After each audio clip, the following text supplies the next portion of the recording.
So now you can see the reaction is really going, and it's really exothermic.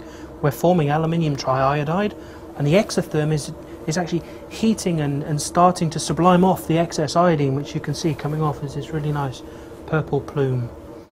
Iodine is a beautifully coloured element. It has this beautiful purple colour. If you put it in solution, the colour of the solution varies depending what you dissolve it in. If you dissolve it in water, it's a sort of dirty brown colour. If you dissolve it in an organic material like chloroform or carbon tetrachloride, it is a beautiful purple colour. Iodine is a halide, a halogen element from the far right-hand side of the periodic table, and strongly oxidizing in nature. It likes to nick electrons off other atoms. So what we're going to do is we're going to do a reaction with iodine, and today we've ground some iodine, so it's normally found from chemical suppliers as really nice large crystals.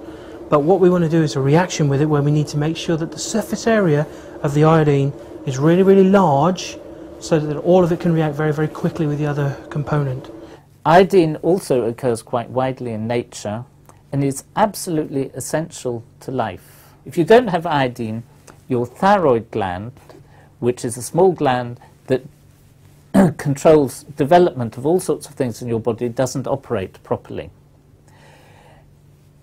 Nowadays, iodide is added to table salt in countries like the UK and most other developed countries, so nearly everybody has enough iodine. In the old days, iodine had to be got from the environment, and usually from the spray from the sea that was blown across the land. And so in Nottingham, which is really near the centre of England, a long way from the sea, or relatively long way from the sea, there were serious illnesses caused by people not having enough iodine, so-called goiter, which caused a swelling. The thyroid gland gets bigger, and this used to be called Derbyshire neck, this unpleasant illness, because it happened in this area of Nottingham and Derbyshire. So what we're going to do is we're going to mix it now with another element, and that element is aluminium.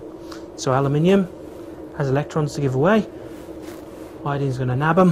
You're going to see some oxidation chemistry and the formation of a new compound, which is aluminium triiodide.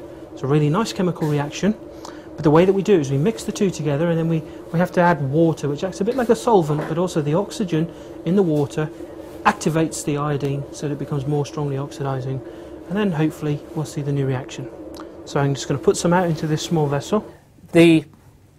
You can see this development effect of iodine really well, that if you have tadpoles, baby frogs, they don't develop their legs and turn into frogs unless there is iodine in the water. The other component in this reaction is aluminium, okay?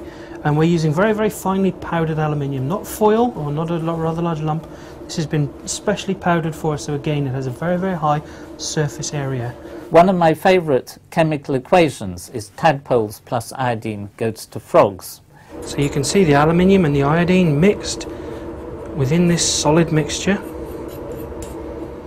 Now still, these two components, these two elements, they're still held away from one another. They can't react. So what we need to do is add a small amount of water, which acts a bit like a solvent, but it also activates the iodine, and then we'll wait and see what happens with the chemical reaction.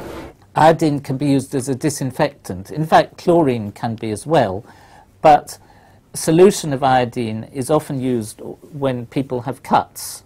So if you cut yourself, fortunately I haven't any cuts at the moment, you can paint on iodine, and because of its rather red colour, it made cuts often look much worse. Children would come home from school and their whole hand would be red, and this would cause some excitement at home.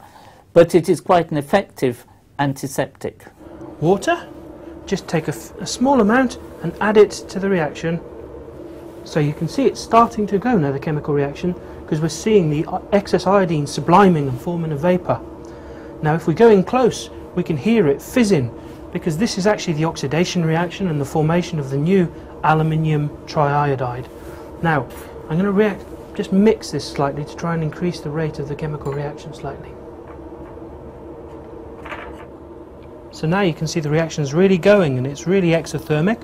we're forming aluminium triiodide, and the exotherm is actually heating and starting to sublime off the excess iodine, which you can see coming off as this really nice purple plume.